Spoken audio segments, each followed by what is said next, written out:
ang mga kwento ng pag-ibig, kwento ng buhay at kwento ng pag-asa dito sa Barangay Love Stories. Love Stories.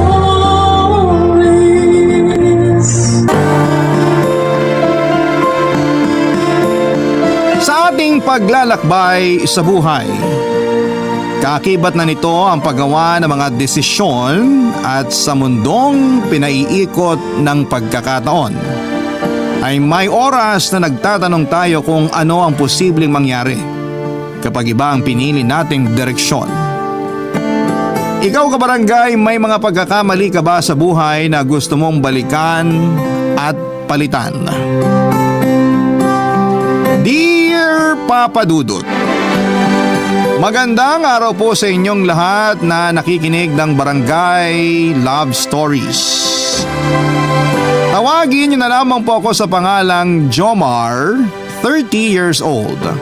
Panganay ako sa 5 magkakapatid. Sa Agusan del Sur ako lumaki at doon na rin unang namulat sa iba't ibang hamon sa buhay. Dati po akong habal-habal driver, Papa Dudut. Ang kinikita ko noon ay pangsuporta sa nanay ko at sa mga nakababata kong kapatid na nag-aaral. Matagal na rin po kasing byuda si nanay kaya bilang panganay, naging obligasyon ko na ang tumulong sa kanila. Masasabi kong marangal ang pagiging driver pero aaminin ko na mahirap pa rin ang buhay dahil hindi sapat ang kinikita ko para makatikim ng kaunting kaginhawahan. Pero masaya naman ako sa trabaho ko lalo na't yon ang naging dahilan kaya kami nagkalapit ng babaeng matagal ko nang hinahangaan. Walang iba kundi si Ami, Papa Dudut. Araw-araw ko siya noong hinahatid sundo sa trabaho niya sa munisipyo. Bukod sa mataas ang pinag-aralan ni Ami ay may kaya rin ang pamilya niya. Retired Army ang ama at teacher naman ang kanyang ina. Sa totoo lang ay may kotse naman sila na pwedeng panghatid sa kanya pero mas pinili niyang sumakay sa motor pagpasok sa trabaho. At nalaman ko naman noon ang dahilan mula sa pinsan niyang si Badong. May gusto raw kasi sa akin si Ami. Kaya nung nalaman ko yon ay nagkaroon ako ng lakas ng loob para ligawan siya. Hindi naman niya ako pinahirapan dahil halos 1 buwan ko lang siyang niligawan. Hindi ako makapaniwala noon na mamahalin ako ng babaeng katulad niya. Kaya naman nagpasya na akong ipakilala siya sa pamilya ko. Mainit naman ang naging pagtanggap nila nang ipakilala ko siya bilang girlfriend ko, Papa Dudut. At dahil po doon ay naglakas loob na rin siya na ipakilala ko sa mga magulang niya. Ang kaso, tatay niya lang ang humarap sa akin ng mga panahong yon, Papa Dudut.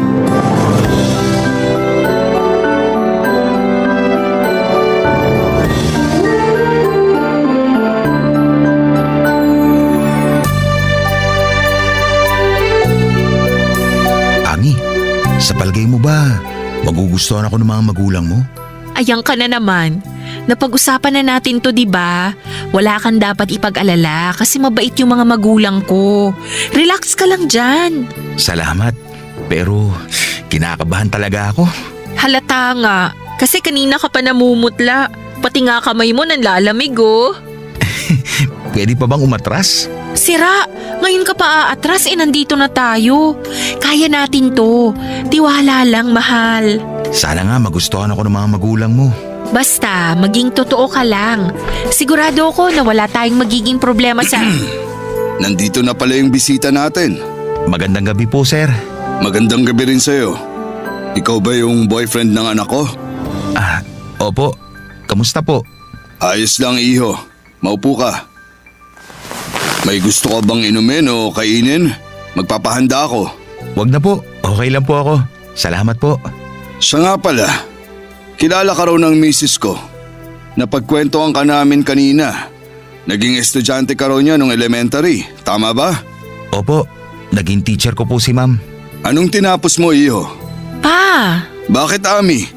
Wala naman sigurong masama kung magtatanong ako tungkol sa buhay ng boyfriend mo. Hindi ba, Jomar?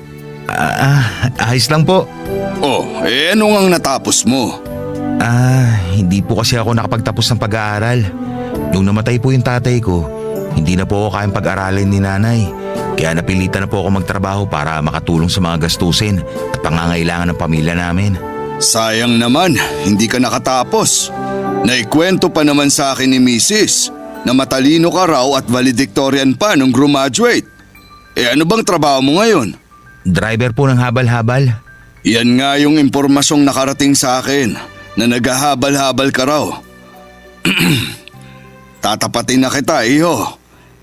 Hindi kita gusto para sa anak ko. Po?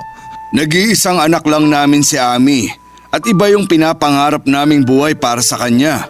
Dahil po ba driver lang ako kaya ayaw niyo sa akin? Wala akong masamang ibig sabihin, iho. Walang problema o issue sa akin yung mga kagaya mong driver. Kaya lang, syempre pagdating sa anak ko, gusto ko yung kahit paano may pagmamalaki naman. Pa, mabuting tao si Jomar. Saka nagmamahalan po kami. Ay, nagdesisyon na kami ng mama mo.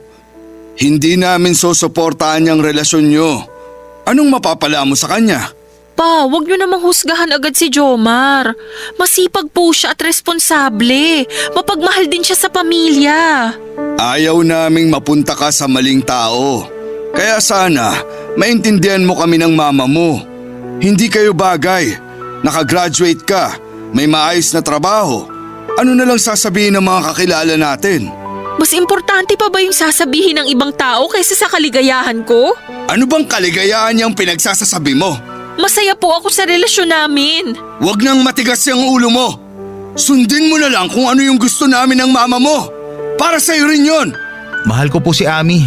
Wala po ako masamang intensyon sa kanya, sir. Pa, wag naman sana nating paabutin sa ganito. Tao pong pumunta yung boyfriend ko rito.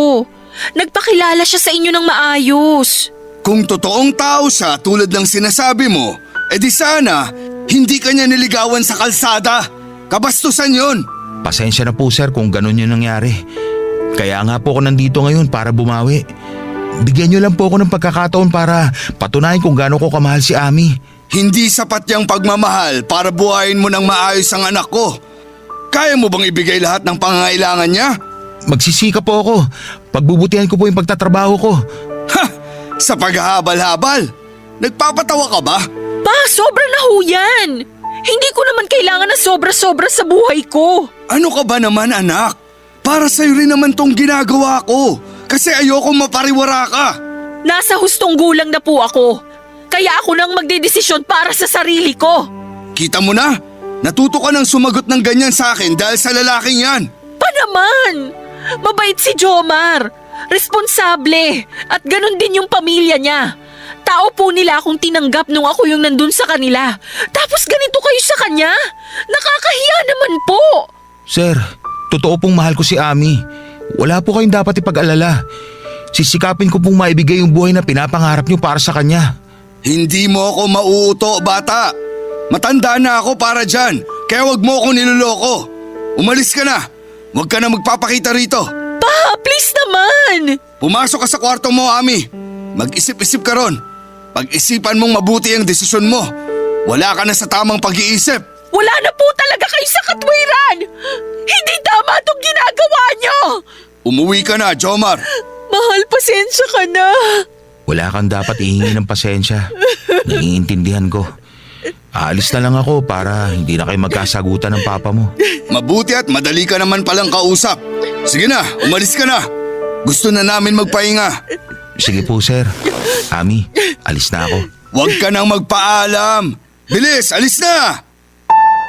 Papadudot nakaramdam ako ng panliliit sa sarili. Simula nang manggaling ako kina Ami. Naisip ko na parang totoo naman lahat ng mga sinabi ng tatay ni Ami tungkol sa kahihinatnan niya kapag ako ang nakatuluyan niya. Masakit at talagang napahiya ako noon, Papadudot. Alam kong hindi nila ako kayang ipagmalaki dahil sa buhay na meron ako. Maliit din ang tingin nila lalo na sa ginagawa kong hanap buhay na paghahabal-habal. Hindi ko man nakita ang reaksyon ng nanay ni Ami, alam ko na pareho lamang sila ng saloobin ng tatay nito. Tumanggi lang siguro itong humarap sa akin dahil naging estudyante niya ako noong elementary. Naintindihan ko naman ang pinanggagalingan nila, Papa Dudut. Alam kong mahal nila si Ami at ayaw nilang makompromiso ang kinabukasan niya. Pero mahal namin ang isa't isa. Napatunayan ko yon dahil handa niyang ipaglaban sa pamilya niya ang relasyon naming dalawa matapos ang araw na nagkausap kami ng tatay niya. Ay nagkikita pa rin kami ng patago. Lumalabas at nagde-date kapag may pagkakataon. Pero makalipas lamang ang ilang araw ay bigla niya akong inayang magtanan, Papa Dudut. Nung una ay hindi ko nagustuhan ang balak niyang yon, ayoko masira siya sa mga magulang niya. Umiyak siya nang umiyak sa akin at noong sabihin niya na balak na siyang ipakasal ng mga magulang niya sa iba ay doon na ako pumayag sa gusto niya. Nagtanan kami at tumuloy sa isang maliit na kubo na pagmamay-ari ng tiyuhin ko sa kabilang bayan. Masaya naman kaming nagsama doon para kaming nagkaroon ng kalayaan, Papa Dudut.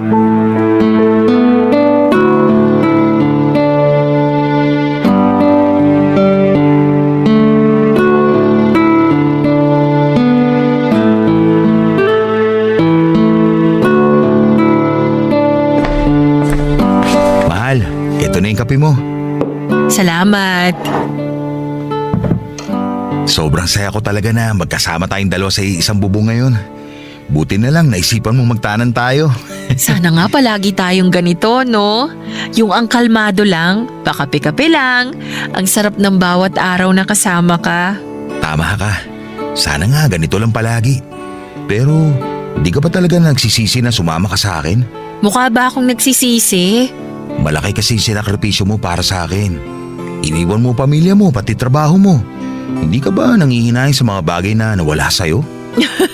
Ang drama mo ha? Alam mo namang mahal kita kaya wala kang dapat ipag-alala. Ito yung gusto ko. Yung ganito, kasama ka. Kaya enjoyin na lang muna natin kung anong meron tayo ngayon. Salamat ah. Swerte ko talaga sa'yo. Mas maswerte ako sa'yo kasi alam kong mamahalin mo ko habang buhay. Saka hindi ko muna iniisip yung trabahong iniwan ko sa ngayon. Makakahanap pa naman ulit ako ng iba. Ang importante ngayon, pagkasama tayo at patutunayan natin kina mama at papa na mali sila na husgahan ka. Pero totoo naman kasi yung mga sinabi nila. Maliit lang yung kinikita ko bilang isang… Shh! Mahal kita. Kahit gaano pa kaliit yung kinikita mo, okay? Ano yun? Parang may huminto sa sakyan sa labas. Oo nga ah. Parang nagmamadali. Dito ka lang ha. Sisilipin ko lang sa bintana.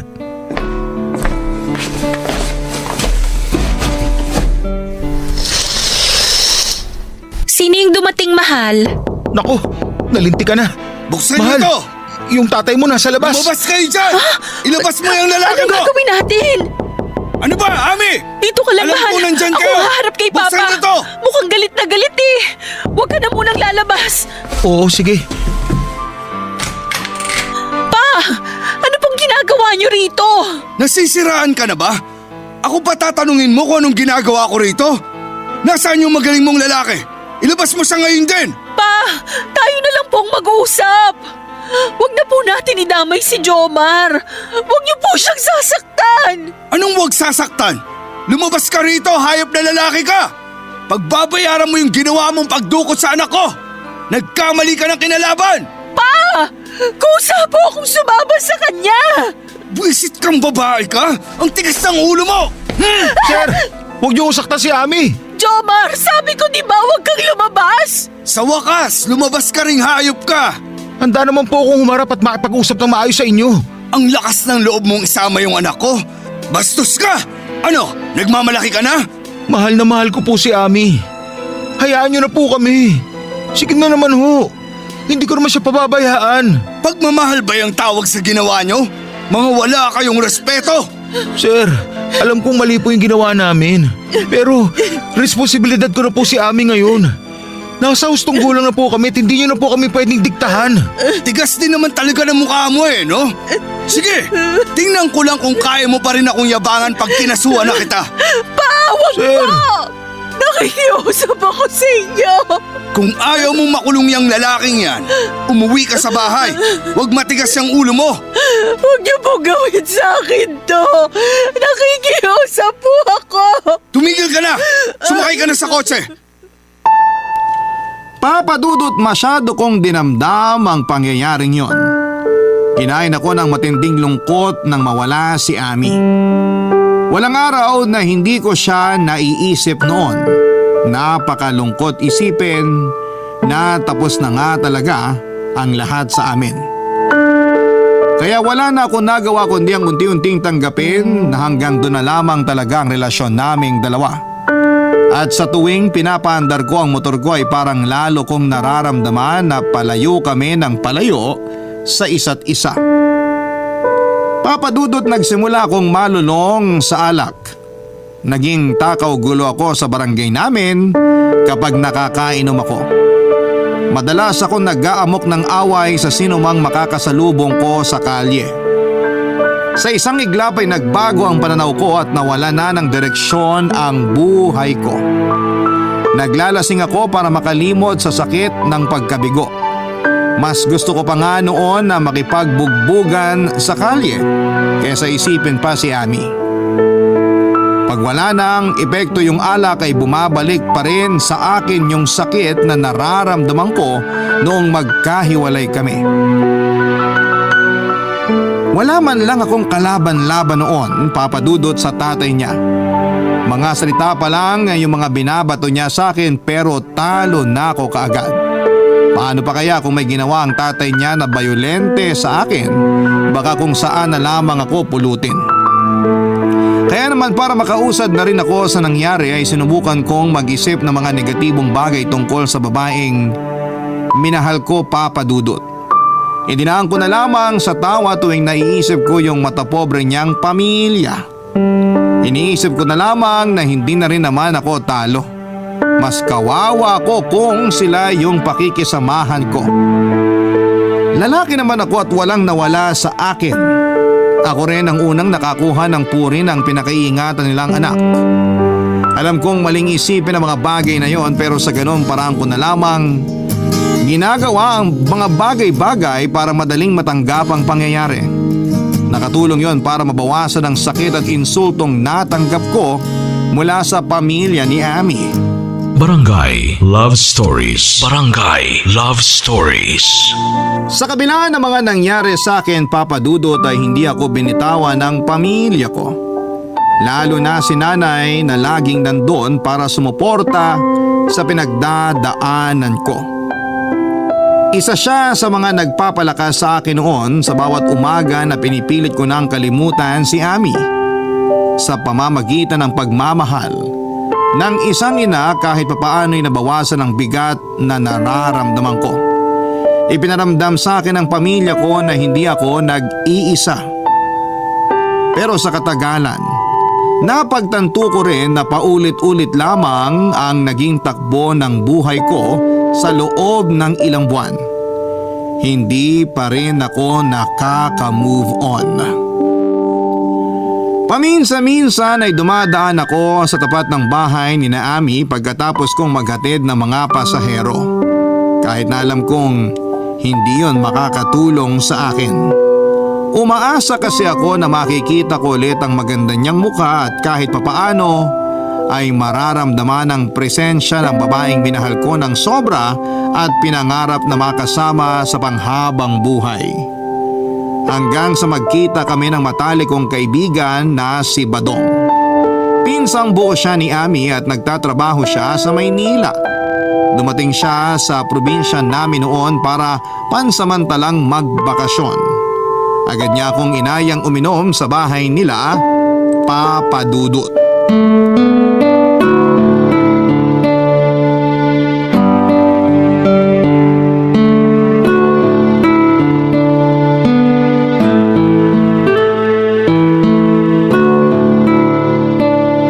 Grabe pare, na-miss kita. Tagal din natin di nakapagkwentuhan ha. Oo nga eh. Mas masarap talaga kwentuhan pag may espiritu ng alak. Kaya nga pinaghandaan ko to eh. 2 bote agad. Ay, teka. Kumusta ka nga pala rito? Eto, okay naman. Ikaw ba? Ayos lang. Maganda na yung posisyon ko sa pabrikang pinagtatrabahuan ko. Naging regular na ako tapos na-promote bilang team leader. Ikaw, anong pinagkakabalaan mo ngayon? Habal-habal pa rin. Sa pamamasada lang naman kasi umiikot ang buhay ko, pre. Ganito na siguro ako mamamatay. Uy, bakit parang iba tono mo? Marangal na trabaho naman yan. Wala namang masama sa pagiging driver ah. Ang importante, wala kang napeperwisyo at natatapakang tao. Wala namang problema sa pagiging driver ko. Pero hindi naman lahat ng tao pareho mo mag-isip. Alam mo, mukhang kailangan mo nga talaga ng alak. Simulan na natin itong binili ko. O, salinan kita ah.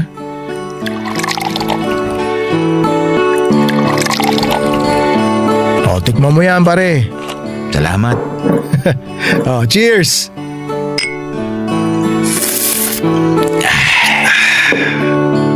Ay, siya nga pala. Nabalitaan ko yung nangyari sa inyo ni Ami ah. Ayoko na siyang isipin, pare. Nalilit lang ako. Wala eh. Mahirap lang kasi ako. Tsaka matagal ko na rin siyang hindi nakikita. Bakit? Di mo pa ba alam? Ang alin? Ikinasal na si Ami. Yung naging asawa niya, anak ng kumpare ni Tito na isa ring sundalo. Sa Maynila na sila nakatira ngayon. Grabe ka naman magbiro, pare. Totoo yung sinabi ko. Ikinasal na sa iba si Ami. Pumayag siya. Wala naman siya magagawa eh. Para namang di mo alam yung sitwasyon niya. Sus, sabihin mo, ginusto niya rin yun. Ganun ba yun? Pero alam mo naman yung totoo, di ba? Mahal na mahal ka niya. Mahal nga, pero nag-asawa na siya. Ay, anong laban ko dun? Eh, wala ka na talagang pagpipilian kundi kalimutan na yung pinsang ko. Ano pa nga ba? Itagay na lang natin yan. Ay, nakakalungkot talaga yung kinahinat na ng love story niyo. Sayang. Kaya nga eh. Kahit pala araw-araw ako dumando sa kanila, hindi ko na talaga siya makikita. Ay, okay lang. Masakit pero ganun talaga. Pinagtagpo lang kami pero hindi tinadhana. Baluktot talaga yung katuwiran ni na Tito eh. Kawawa naman yung pinsang ko. Kawawa talaga. Ganun kasi sila. Porque may mga pinag-aralan, pakiramdam nila sila na yung batas. Dapat sila na yung palaging nasusunod. Hayaan na natin sila kung doon sila masaya. Sa bagay, tama ka naman. Mas mabuting ipaubaya mo na lang sa bote ng alak lahat ng problema mo. Ay, ang hirap talaga maging mahirap. O siya, tagay na. Oh, cheers! Ay nga pala pare, ba't di mo subukan magtrabaho sa Maynila? Maraming mga oportunidad dun at marami ring magagandang babae. Talaga? Oo pare, para makamove on ka na. Alam mo namang sanggang dikit tayo eh, di ba? Ako bahala sa'yo ron, tutulungan kita. Eh, okay naman sana kaso hindi naman babae yung magiging dahilan ng paglimot ko. Alam mo kung dito ka lang, paulit-ulit mo lang babalikan lahat ng nakaraan nyo. Sino namang may sabi sa'yo nun? Nakalimutan ko na nga siya eh, pinaalala mo lang. Ay, tagay na nga lang tayo. Sige, magpakalasing tayo. Para sa tunay na pagkakaibigan. Tama, para sa tunay na pagkakaibigan. Isang tagay para sa paglimot kay Ami. At isang tagay sa pagsama mo sa akin sa Maynila. Pag-iisipan ko pa. Ikaw talaga. Dahil sa mga nalaman ko kay Badong ay nagpa siya kong tuluyan ng alisin na sa puso't isipan ko ang pinakamamahal kong babae, Papa Dudut. Doon ko napagtanto na kailangan kong harapin ang katotohanan na hindi talaga kami para sa isa't isa. Kailangan ko nang palayain ang sarili ko sa nakaraan naming dalawa at isa nga sa mga naisip kong paraan ang pagbaling ng atensyon ko sa iba't ibang babae. Sa paghahanap ko ng tunay na kaligayahan ay medyo naging chick boy ako at nagpaasa ng mga babae sa amin.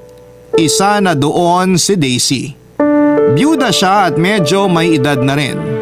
Minsan ko na kasi siyang nakasama sa inuman at noong nalasing ako, doon niya ako inuwi sa bahay nila at may nangyari sa aming dalawa. Simula noon ay hindi na niya ako nilubayan. Nagawa pa niyang kusang magpunta sa bahay namin para ipakilala ang sarili niya. Hindi ko inaasahan na gagawin niya ang bagay na yon dahil wala naman akong balak na seryosohin siya. Pero ang mas hindi ko napaghandaan ay noong magustuhan siya ng nanay ko para sa akin kahit na halos hindi nalalayo ang edad nilang dalawa. Hindi may pagkakailan na mabuti siyang tao, maalalahanin at mapagbigay. Palagi pa nga siyang nagdadala ng ulam sa bahay at nakikipagkwentuhan kay nanay. Sa bawat pagkakataon na magkasama sila ng nanay ko ay unti-unti silang nagkaroon ng espesyal na koneksyon. Hanggang sa dumating na nga po ang kinakatakutan ko noon. Direktang sinabi sa akin ni nanay na bagay kami at si Daisy na nga ang gusto niyang mapangasawa ko. Siyempre hindi ako pumayag, wala namang kasing makakapagdigta sa puso ko kung sino ang dapat kong mahalin noon, Papa Dudut.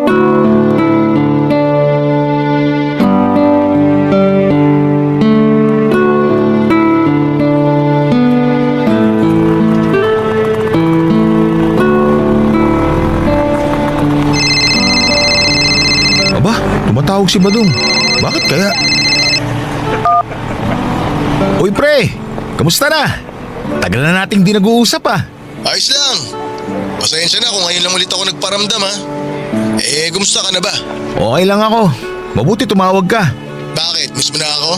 Medyo. Kailan ba uuwi dito sa atin? Alam mo bang tinigilan ko na yung pag-inom? Napapahamak ako eh. Kaya nga eh. Mabuti naman at tinigilan mo na. Teka pare, balita ko, may asawa ka na kaya napatawag ako. Nangasar ka ba? Oh, ikaw na agad? Alam mo, kung mangasar ka lang, mas mabuti pang ibaba mo na tong tawag mo. Eto naman ang init agad ng ulo eh. May nabalitaan lang naman kasi ko. Kaya gusto kong kumpirmahin kung totoo o hindi. Hindi. Bilis sumagot ah. Hindi nga. Ano ba talaga? Bakit ayaw mo magkwento? Bangungot yun, ayoko nang maalala. Sino ba kasi yung tinutukoy mo? Balita ko, Daisy raw yung pangalan ah. Ilang Daisy ba yung kilala mo dito sa baryo natin? Sa pagkakaalam ko, isang naman Daisy dyan sa atin. Teka, anak ka ng... Huwag mo sabihin yung tinutukoy mo eh, yung byuda ron sa may kanto. Oo! Ano nangyari, pare? Grabe, lakas ng kamandag mo ha? Si Raulo, wala yun. Wala ako interes sa babaeng yun. Ang tanda-tanda na, pustiso pa ang ngipin. Gumaganyan ka pa pero balita ako, pinatulan mo raw kahit postisong ngipin. Tanong ka pa ng tanong eh, mukhang alam mo na naman lahat. Niloloko mo ba ako? Bakit ba kasi pinatos mo yun, pre? Wala ka namang ibang babae dyan? Lasing ako noon tapos lalaki rin ako. May pangangailangan. Kusa siya nagpatuka, kaya yun. Alam ka namang tanggihan ko. Sabi ko na nga, be. Nakahanap ka tuloy ng katapat mo. Huwag ka namang asar dyan. Siya nga pala, pwede ba akong humingi ng pabor? Ano yun? Si nanay kasi, mukhang nagayuman ni Daisy. Pinipilit ba naman ako na asawain yung babaeng yun? Baka naman siya talaga yung nakatadhana sa'yo. Si Raulo, ayoko na ng ganun. Hindi na nila dapat pinakikialaman yung personal na buhay ko. O anong plano mo ngayon? Kailangan ko na umalis dito. Tama. Kailangan mo rin isipin sarili mo. Pwede ba ako makituloy muna sa'yo? Hindi na ako pwede dito eh.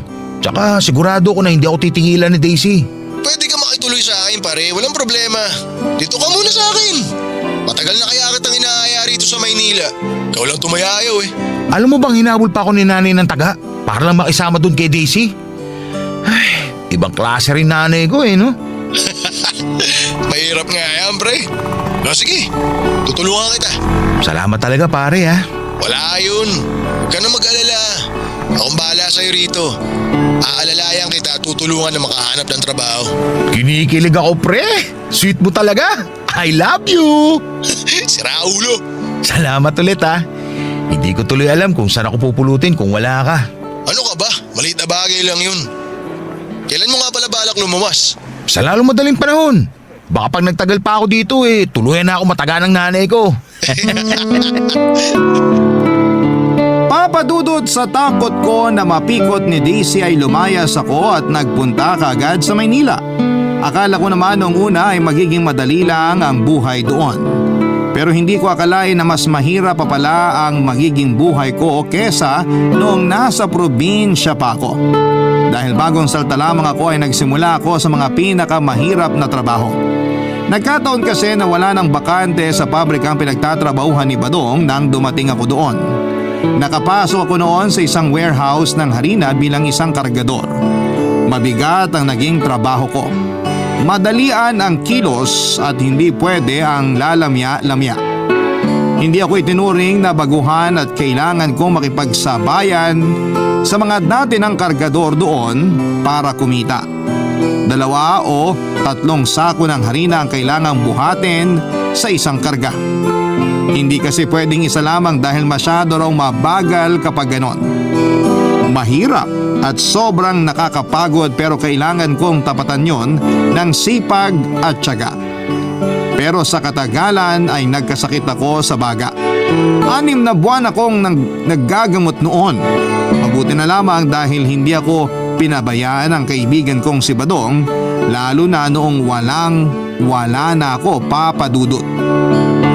Agad naman ako naghanap ng trabaho nang makasiguradong ayos na ako.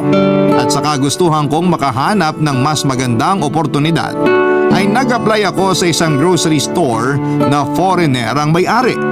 Naging bagger ako. Mas magaan at mas komportable kesa sa pagkarga ng mga sako ng harina. Pero iba naman ang naging sitwasyon ko doon sa grocery. Ang mga katulad kong empleyado na galing sa probinsya ay hindi pinapayagang umuwi. Nakapadla kami na parang preso sa isang kwarto sa likod ng tindahan. Kapag tapos na ang duty ay hindi ako masaya sa ganong sitwasyon. Tapos ay mababa pa ang sinasahod. Nakatagpo ako ng among hindi makatwira ng trato sa mga empleyado. Nagtagal din naman po ako ng halos 1 taon doon, ngunit nang magkaroon ako ng pagkakataon na umalis, ay hindi ko na yon pinalampas.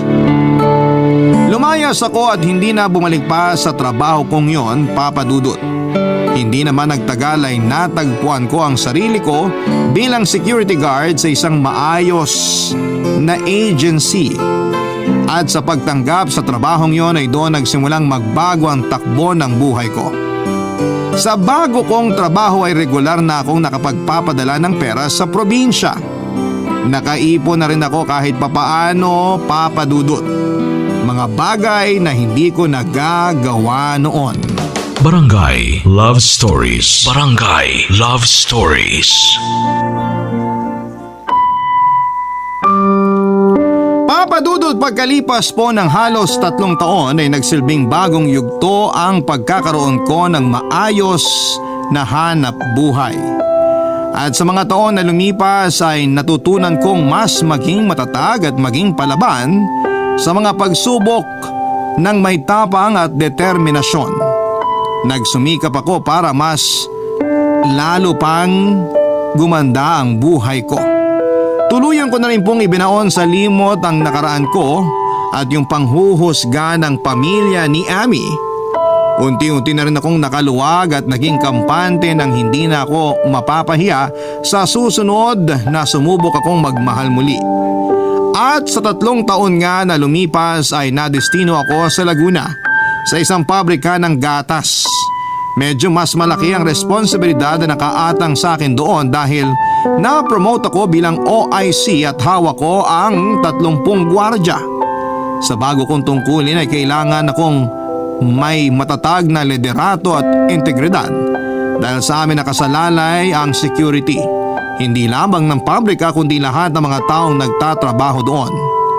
Ang promosyon ko sa trabaho ay isang biyaya at patunay na kapag may dedikasyon sa ginagawa ay magpapatuloy ang pag-unlad bilang isang individual.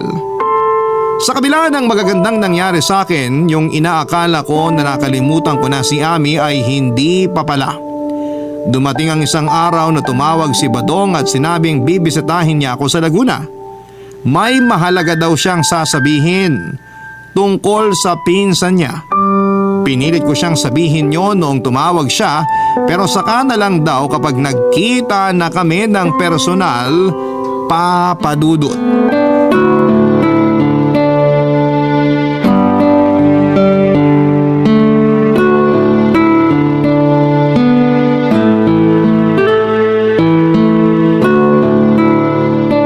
Pare, mukhang asensado ka na talaga. Ikaw na nag-aayang uminom. Pero alam mo na po ko, medyo hindi ka na namamansin kahit sa chat lang ha. Hindi naman. Medyo naging busy lang sa trabaho. Ikaw, anong bago sa'yo? Eto, busy pa rin sa trabaho. Alam mo pare, malapit na ako mag-asawa. Talaga? Aba, magandang balita yan. Kaya nga sa wakas nakabingwit din. Mabuti at malalagay ka na sa tahimik. Seryoso pare, tahimik talaga. Parang hinahatid mo na ako sa hukay ah. Ang arte mo, binibiro ka lang. Alam ko naman nagbibiro ka lang. Nga pala, ano ba trabaho mo rito? Security OIC na ako. Aba, astig pre ah. Congrats. Salamat. Pero hindi ko mararating yun kundi dahil sa'yo. Tatanungin kong utang na loob lahat ng tulong mo sa akin. No ka ba, maliit na bagay lang yun. Sa totoo lang, nahihiya nga ako sa'yo eh. Kasi di ko natupad yung trabaho na ipinangako ko sa'yo nung pumunta ka ng Maynila. May dahilan naman kung bakit nangyari yon. Tingnan mo, kaya siguro hindi ako nakapasok sa pabrikang pinagtatrabahuhan mo kasi para talaga ako sa pagiging security personnel. Totoo yung sinabi mo pre. Paano yan? Eh di naniniwala ka na ngayon sa tadhana. Ay nako, uminom ka na nga lang. Pero itong inuupahan mo, maganda ah. Pwede ba ako lumipat dito? Aba, pwede. Siya nga pala, may nakukursunadahan ako ng office staff sa pabrikang binabantayan ko. Aba, ayos yan. Medyo nag-aalangan ako kaya hindi pa ako makapagtapat.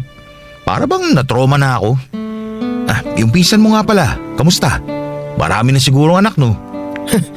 Si Ami? Oh, bakit naman ganyan reaksyon mo? May nangyari kasi sa kanya. Nasiraan ng bait pre. Tapos bigla na lang daw nawala. May kakilala kami na nakakita sa kanya. Namukhaan daw niya si Ami. Anong ibig mo sabihin na nasiraan ng bait? Anong nangyari sa kanya? Ayun, minalasan na pangasawa. Lagi daw binubugbog. May sayad yata yung utak ng lalaking yun eh. Kawawa naman pala siya. Akala ko pa naman magiging maganda ang buhay niya nung nagkahiwalay kami. Akala ko nga rin eh. Naku, sinasaktan pa rin siya kahit nung bagong panganak pa lang siya. Walang hiya yun ah. Bakit siya pinabayaan ng mga magulang niya? Akala ko ba ayaw nilang mapariwara ang buhay ni Ami? Nung malaman ni na Tito yung nangyayari sa kanya, binawi nila si Ami. Ayun, inuwi na sa atin kaso pati pag-iisip niya naapektuhan na eh. Hindi ba nila sinubukan ipagamot? Pinagamot, kaso wala namang pagbabago sa kalagayan niya. Mas lalo nga lumala eh. Madalas daw nawawala tapos nagpapagala-gala na lang. Balita ko, di pa rin nakakauwi si Ami sa kanila hanggang ngayon. Di pa rin siya nahahanap. Pasensya ka na ah. Hindi ko naman sinasabi na dapat lang mangyari kay Ami yun. Kasi wala naman siya kasalanan. Hindi tamang siya'y managot sa kasalanan ng magulang niya. Pero hindi kaya ito yung karma nila? Kung hindi sana siya pinilit magpakasal doon sa lalaking yun, di sana maayos pa siya ngayon. Di lang naman ikaw ang nagsabi niyan. Halos lahat ng taga ron sa atin, yan din na sinasabi. Ay, may sasabihin nga pala ako sa'yo pare. Mas importante to. May mas matindi ka pang revelasyon bukod kay Ami? Oo. Kailan ko lang din kasi nalaman kaya ngayon ko palang masasabi sa'yo.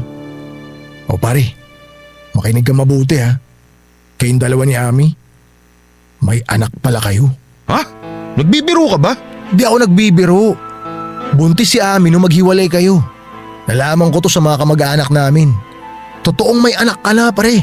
Kamukhang kamukha mo nga raw yung bata eh. Teka, nasan yung bata? Nasan yung anak ko? Inaalagaan ni na Tito sa probinsya. Pwede ko ba siya makita? Pwede siguro kasi sila naman yung nakiusap sa akin na ipaalam sa'yo na may anak kayo ni Ami. Uuwi ako pare. Gusto kong makita at makilala yung anak ko. Gusto mo samahan kita? Hindi na. Asikasuhin mo na lang yung nalalapit mong kasal. Ako nang bahala ron.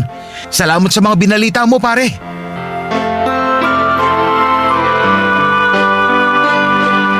Sa totoo lang, Papa Dudut, ilang sandali pa akong natulala noon habang nag-iisip ng sobrang malalim. Wala kasi akong kalamalam na tatay na pala ako. Sa nalaman ko ay parang gusto ko noong liparin ang Mindanao para makita ang anak ko. Nag-leave ako sa trabaho at nag-decide na umuwi sa amin.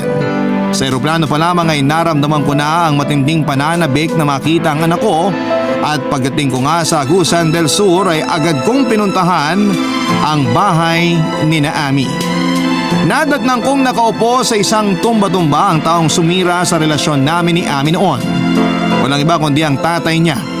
Lumabas na rin noon ang asawa niya na dati kong teacher nung elementary. Hindi naman sila nagulat nang makita ako, Papa Dudut. Marahil ay inaasahan na nila ang pagdating ko. Binuksan nila ang gate at pinapasok ako sa bahay nila. Inalok pa nila ako ng maiinom at hindi ko alam pero parang ibang tao ang kaharap ko ng mga oras na yon. Ibang-iba sa ugali na ipinakita ng tatay ni Ami sa akin noong magkarelasyon pa kami ng anak nila. Ipinakilala nila sa akin ang anak ko. Kenneth ang ipinangalan sa kanya. Totoo nga na para kaming pinagbiyak na bunga. Anak ko nga siya, Papa Dudut. Nag-usap kami ng tatay ni Ami at nakiusap sila na huwag ko raw sanang ilayo sa kanila ang bata. Hiniling nila na sila pa rin ang mag-alaga sa anak ko. Hindi naman daw nila ipagkakait na makilala ako ni Kenneth bilang isang ama. Gusto lang daw nilang makabawi sa anak nila kahit na ganong paraan man lang. Nangako naman ako na hindi ko pababayaan ang anak ko pagdating sa sustento. Noong una ay ayaw nilang pumayag dahil nahihiya daw sila sa akin. Pero sinabi kong hayaan nila ako na gawin ang responsibilidad ko bilang isang ama sa anak kong si Kenneth. Nanatili ako sa probinsya namin ng ilang araw. Sinulit ko talaga ang bakasyong yon kasama ang anak ko at ang pamilya ko. Isa pa ay namiss ko rin ang lugar namin, Papa Dudut.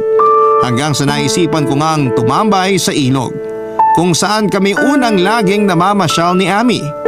Sa pananatili ko roon ng ilang sandali ay hindi ko inaasahan na meron akong madadatnan, Papa Dudut.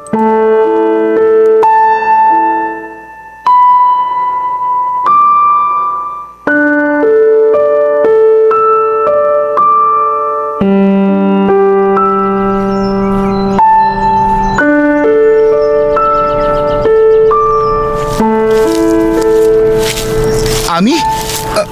Ami, ikaw ba yan? Bakit? Ami, ikaw nga! Ha? Sabi ko na eh. Anong ginagawa mo rito? Kilala mo pa ba ako? Oo! Ikaw si Jomar! Naalala mo pa ba kung ano meron tayo dati? Dati? Boyfriend! Boyfriend kita! Anong ginawa nila sa'yo? Bakit ka nagkaganyan? Wala! Binugbog nila ako. Dito sa muka. Tapos sa kamay. Tsaka dito dito sa tiyan ko. Kawawa ka naman. Anong ginagawa mo dito sa ilog? Hinahanap ka na ng mga magulang mo. Umuwi ka na. Ayoko doon. Dito na lang ako. Masasama yung mga yun eh. Buti dito walang nananakit sa akin. Pero hindi ka naman nila sasaktan. Alam mo bang hinihintay ka na ni Kenneth? Yung anak natin. Kilala mo siya, hindi ba? Kaya umuwi ka na. Ayoko nga sabi eh. Kulit mo naman. Sabi nila siraulo ako. Pero parang ikaw yata yung siraulo. Ang kulit mo eh. Ako pa talaga yung makulit ha. Katulad ka pa rin ng dati. Makulit at matigas pa rin ang ulo. La. Wala akong naririnig. Wala akong naririnig. Sige na, umuwi ka na. Gusto mo samahan kita?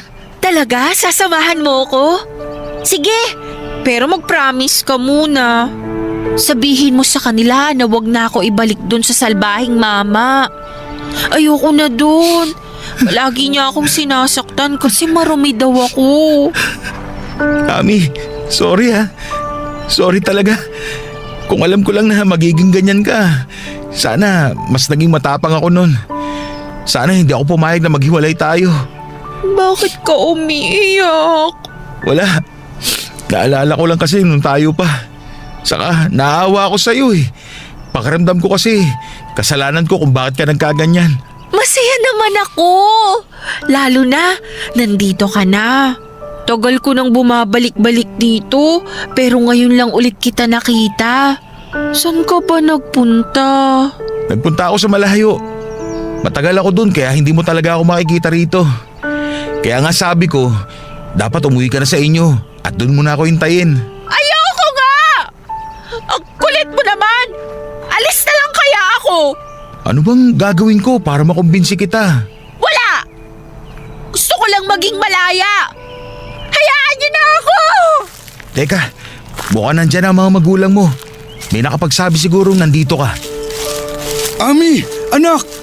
Kayo pala, sir. Paano niyo po nalaman nandito kami? May nakapagsabi kasi sa amin na nandito si Ami. Salamat naman at nakita mo siya. Ami, Ayan na naman siya! uwi ka na anak. Hinihintay ka na ng mama mo. Ayoko! Anak, parang awa mo na. Umuwi na tayo. Akin na yung kamay mo at aalalayan kita. Bitawan niyo ako! Huwag niyo ako hawakan! Umuwi ka kung gusto mo! Hindi ka ligtas dito. Baka kumapano ka. Ayoko nga sumama sa'yo! Makaalis na nga! May kalbong makulit dito! Sandali, huwag kang tumakbo. Huwag na kayong sumunod! Ayoko sa inyo! Kalbo! Kalbo! Sandali! Huwag kang umalis, Ami! Tutulong ho ako. Huwag na, Jomar. Hayaan mo na kaming kumumbinsi sa kanya na umuwi na sa bahay. Hindi po, sir. Tutulong po ako. Tulad nyo, gusto ko rin gumaling si Ami. Saka baka po makinig siya sa akin kasi nung kausap po siya kanina, maayos naman po siya sumagot. Kilala niya po ako. Talaga? Kaso nakakahiya sa'yo, iho. Wala po yun. Wala kayong dapat na ikahiya. Gagawin ko to para sa anak namin. Gagawin mo talaga? Opo, kailangan gumaling ni Ami para sa anak namin. Ay, tama ka, iho. Siya nga pala, gusto ko sanang humingi ng pasensya sa lahat ng nagawa ko sa'yo. Sa inyo ni Ami. Hayaan niyo na ho yun. Pinagsisihan ko lahat ng nangyari. Kung hindi sana kita noon hinusgahan, maayos sana yung naging buhay niya. Wala na po tayong magagawa, nangyari na po eh. Pero matagal ko na kayong pinatawad. Basta po, ang importante, maiuwi niyo si Ami. Sana nga gumaling pa siya. Gusto kong makabawi sa anak ko. Ipagdarasal ko rin po na mangyari yan. Tara na ho, habulin na ho natin si Ami, baka makalayo pa. Mahihirapan tayo mahanap siya ulit. Salamat, Jomar. Totoo nga yung sinabi ni Ami noon. Mabuti kang ang tao. Papa Dudut, tagumpay naman naming naiuwi si Ami sa kanila. Agad siyang dinala ng mga magulang niya sa mental institution para ipagamot. Masaya ako na muling nilisan ang probinsya namin. Hindi lang dahil sa anak ko kundi dahil na rin kay Ami na kahit papaano ay nasa mabuti ng kalagayan noon. Masaya din ako na napalaya ko na ang sarili ko sa galit na matagal ko ring kinikimkim. Nagkapatawaran na kami ng taong minsang sumugat sa pagkatao ko. Bumalik ako sa Laguna at sa pagbabalik ko ay mas lalo ko pang pinagbutihan ang pagtatrabaho. Mas lalo akong naging ganado at napuno ng inspirasyon dahil sa anak kong si Kenneth. Masaya ako na binigyan nila ako ng karapatan na magpakaama sa bata. Regular po siyang nabibigyan ng sustento mula sa akin at masaya akong isipin na naibibigay ko ang pangangailangan ng anak ko mula sa sariling sikap. Papadudot yung pag-uwi ko sa probinsya at yung muli naming pagkikita ng ex-girlfriend ko ay nagdulot ng kalituhan ngayon sa puso't isipan ko. Nang makita ko sa ganong kalagayan si Ami ay gusto ko siyang damayan, yakapin, paliguan at alagaan tulad ng dati. Alam kong hindi lang yon dahil sa awa. Pagkatapos kasi ng pagkikita namin yon ay napagtanto ko na may natitira pa pala akong pagmamahal para sa kanya. Pero hindi ko alam kung sasapat yon para masabi ko na pwede pang maging kami. Alam ko rin kasi na magiging komplikado ang sitwasyon namin kung sakali. Kasal pa rin kasi siya sa asawa niya. Hindi ko na alam at nalilito po ako, Papa Dudut. Yun din ang dahilan kung bakit hindi ko pa nililigawan ng babaeng nagugustuhan ko. Sa ngayon ay pinagdarasal ko muna sa itaas na sana'y bigyan niya ako ng kaliwanagan at humihingi rin ako sa kanya ng gabay para hindi ako magkamali sa mga magiging desisyon ko. Sana kahit papaano ay makahingi rin po ako ng payo sa mga nakikinig ngayon. Masaya po ako na maibahagi sa inyong programa ang kwento ng buhay ko. Hanggang dito na lamang po, Papa Dudut, ang kwento ko. Maraming salamat po sa inyo sa Barangay LS. Ang inyong forever, kapuso at kabarangay, Jomar. Nagustuhan ng iyong napakinggan? Ituloy yan via live stream sa www.gmanetwork.com/radio.